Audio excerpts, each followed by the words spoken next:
नमस्कार सभी को। आज का दिन शुभ हो। आज हम सभी लोग 12th आर्ट्स हिंदी सब्जेक्ट, जिसे हिंदी आधार के नाम से भी जाना जाता है, इसका कोड है 302। और आज हम लोग लेसन नंबर 1 काव्य खंड का हरिवंश राय बच्चन,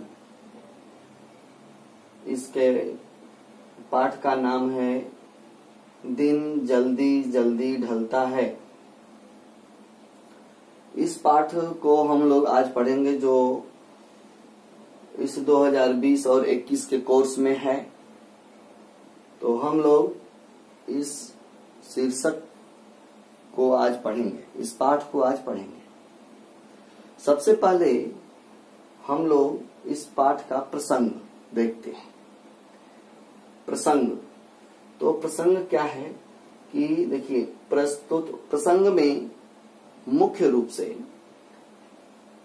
पुस्तक का नाम, पाठ का नाम और कवि या रचयिता का नाम या लेखक का नाम, ये चीजें प्रसंग में होती है। अर्थात जो पाठ है, जो शीर्षक है, वह किस पुस्तक से है, किस पाठ से है और उसके कवि या उसके लेखक कौन है, ये चीज बताना ही प्रसंग है।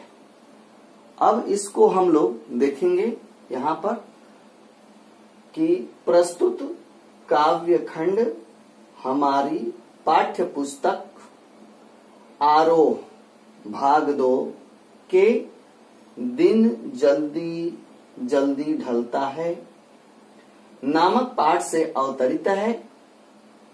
इसके कवि श्री हरिवंश राय बच्चन जी हैं। ये जो भाग है, इसको हम प्रसंग कहते हैं। कोई भी एक पाठ हो, वह पाठ 4 भागों में बटा रहता है। पहला तो उस पाठ का प्रसंग और संदर्भ क्या है, उस पाठ का जो लेखक या कवि होता है उसका जीवन परिचय क्या है, दूसरा भाग। अब तीसरा भाग है कि उस कवि या लेखक के द्वारा जो पाठ लिखा गया है, मुख्य उसका विषय क्या है, उसमें क्या लिखा है। और चौथा भाग होता है उसके ऊपर, उस पाठ के ऊपर अभ्यास के प्रश्न या अपने पूरे उस पाठ का एक तरह से प्रश्नात्मक अध्ययन। ये 4 भाग हर पाठ के होते हैं। तो उसमें से मैं आप लोगों को हरिवंश राय बच्चन जी का एक अलग से वीडियो बना दिया है जीवन परिचय का। उससे आप लोग जीवन परिचय देख सकते हैं। आज आप लोगों को केवल इस पाठ के बारे में बताया जा रहा है, जिसमें ये इस पाठ का प्रसंग हो गया। अब हम लोग इसका संदर्भ जानेंगे। ये है संदर्भ। संदर्भ का मतलब ये कि इस पाठ में क्या है, इसके बारे में संक्षिप्त परिचय। तो जो हम लोग आज पाठ पढ़ने जा रहे हैं, दिन जल्दी जल्दी ढलता है, इस पाठ में कवि उस स्थिति का वर्णन करता है, उस स्थिति का इसमें वर्णन किया है जिसमें एक पथिक है। वो पथिक दिन छिपने से पहले अपने मंजिल पर वो पहुंचना चाहता है, जबकि ये सभी रहस्यात्मक है। कविवर हरिवंश राय बच्चन जी इस पथिक के माध्यम से, अपने मंजिल पर पहुंचने के माध्यम से इस संपूर्ण मानव जगत को एक शिक्षा दे रहे हैं कि हे मानव, तुम जिस कार्य के लिए इस भूमंडल पर आए थे, जो तुम्हारा उद्देश्य था, जो मंजिल है, वहां पर पहुंचने के लिए समय कम है, ये बताना चाहते हैं। क्योंकि आयु जो है हर एक क्षण कम हो रही है, घट रही है। अर्थात जो आयु रूपी सूर्य है, आयु रूपी जो दिन है, वह हर क्षण ढल रहा है, कम हो रहा है। और हम लोग जिस कार्य के लिए आए थे, जो हमारी मंजिल थी, जो हमारा उद्देश्य था, उस उद्देश्य को जल्दी से जल्दी पूरा करना चाहिए। यही बात यहाँ पर कवि एक पथिक के माध्यम से, और सूर्य ढलने से पहले वो पथिक जो है अपने मंजिल पर पहुंचना चाहता है, तो इस पथिक के माध्यम से वो बताना चाहते हैं। देखिए, अब इस पाठ में हम लोग पढ़ते हैं। पाठ में है क्या? पाठ में है कि दिन जल्दी जल्दी ढलता है। देखिए, शीर्षक है, और इस शीर्षक में दिन जल्दी जल्दी ढलता है। पहले हम इस मुक्तक को पढ़ेंगे, क्योंकि कवि हरिवंश राय बच्चन जी का यह लिखा हुआ जो पाठ है, यह मुक्तक छंद में है। तो वो लिखते हैं क्या? देखिए अपने बुक में, हो जाए न पथ में रात कहीं, मंजिल भी तो है दूर नहीं। हो जाए न पथ में रात कहीं, मंजिल भी तो है दूर नहीं। यह सोच थका दिन का पंथी भी, जल्दी जल्दी चलता है, दिन जल्दी जल्दी ढलता है। हो जाए न पथ में रात कहीं, मंजिल भी तो है दूर नहीं। यह सोच थका दिन का पंथी भी, जल्दी जल्दी चलता है, दिन जल्दी जल्दी ढलता है। कवि कहता है कि जो समय है वह हमेशा आगे बढ़ रहा है, हमेशा। इसी को कहा जाता है कि समय कभी भी रुकता नहीं है। समय की गति को देखकर पथिक मन में सोच रहा है। क्या सोच रहा है? कि दिन जल्दी जल्दी ढलता है, सूर्यास्त होने को है, दिन समाप्त होने वाला है, दिन ढल रहा है, जल्दी जल्दी वो ढलता जा रहा है। और वो सोच रहा है कि कहीं ऐसा न हो कि रास्ते में रात हो जाए। हो जाए न पथ में रात कहीं, पथ मीन्स रास्ता, मंजिल भी तो है दूर नहीं। मंजिल उद्देश्य, और जो मेरा उद्देश्य है, जहां पहुंचने का उद्देश्य है, वह भी दूर नहीं है। और दिन जो है ढल रहा है। तो वह सोच रहा है कि कहीं ऐसा न हो कि रास्ते में, पथ में रात हो जाए। मेरी मंजिल अधिक दूर नहीं है।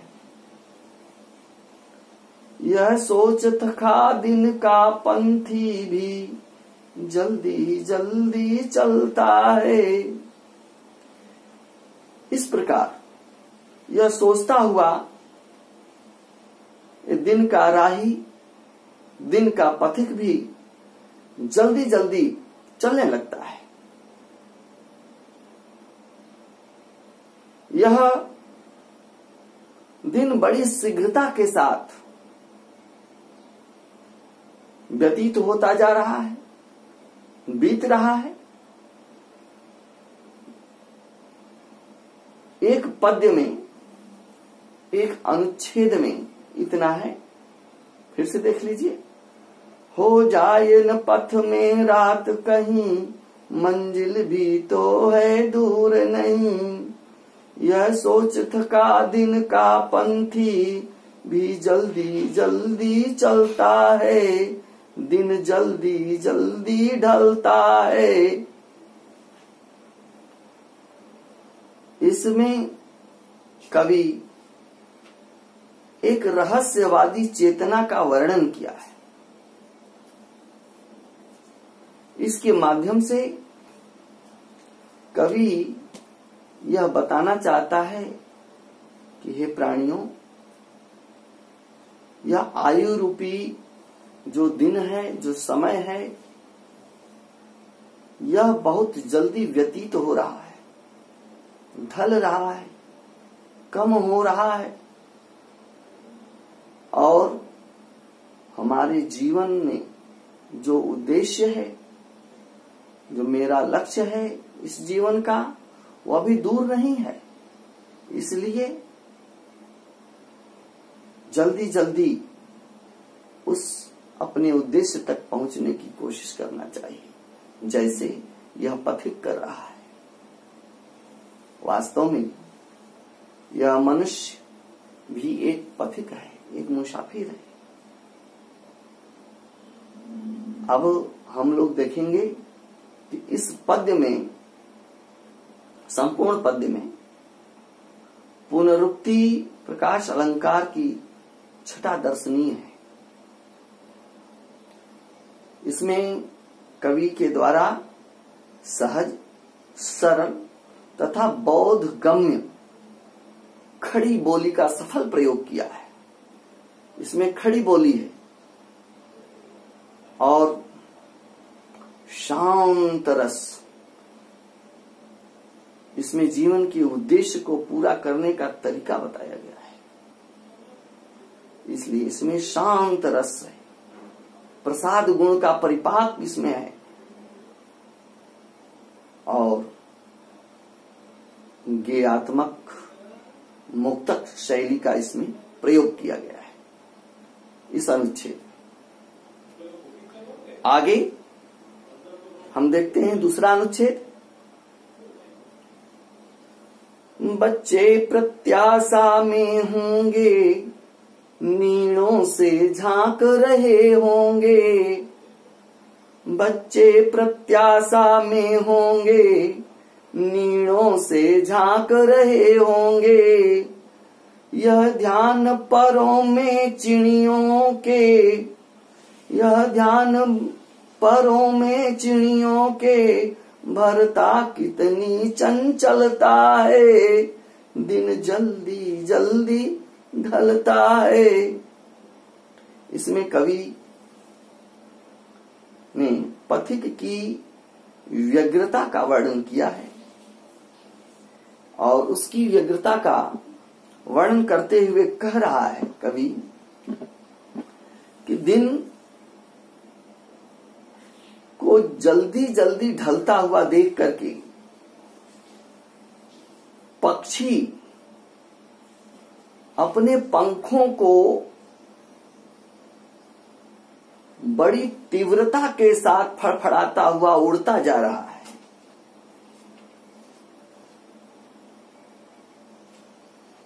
और दिन जो है जल्दी जल्दी ढल रहा है। एक पक्षी भी दिखाया गया कि एक पक्षी जो है वो भी दिन के समाप्त होने को जान करके अपने परों को कैसे तेजी से चलाता है, अपने पंखों को तेजी से कैसे चलाता है और फड़फड़ाता हुआ उड़ता जा रहा है। यह सोचता है वह पक्षी कि उसके बच्चे उसकी प्रतीक्षा कर रहे होंगे, उसे खोज रहे होंगे और घोंसलों में से अपने मुंह को उठाकर देख रहे होंगे। ये वो सोच रहा है। नीड़ों से झांक रहे होंगे और बच्चे प्रत्याशा में होंगे। यह आशा लगा करके देख रहे होंगे, अपने घोंसलों से अपना सिर निकाल निकाल करके देख रहे होंगे कि मेरे माता पिता आ रहे होंगे।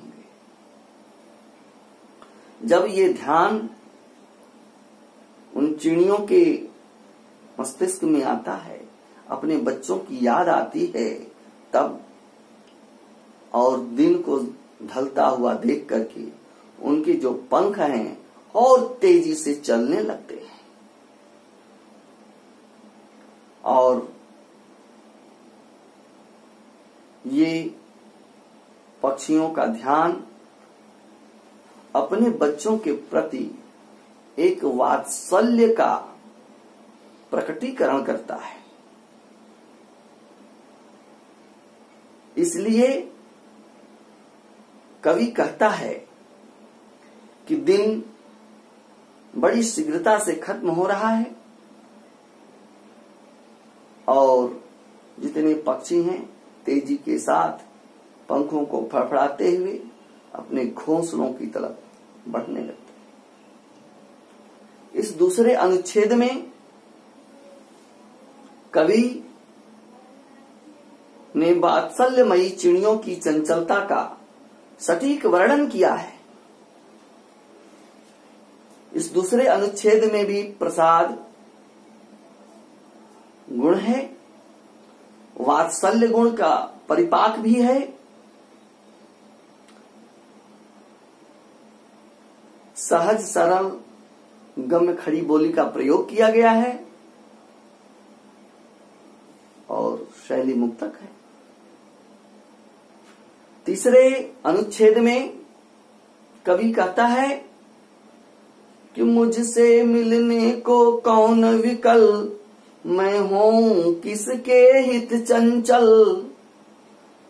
मुझसे मिलने को कौन विकल, मैं हूं किसके हित चंचल।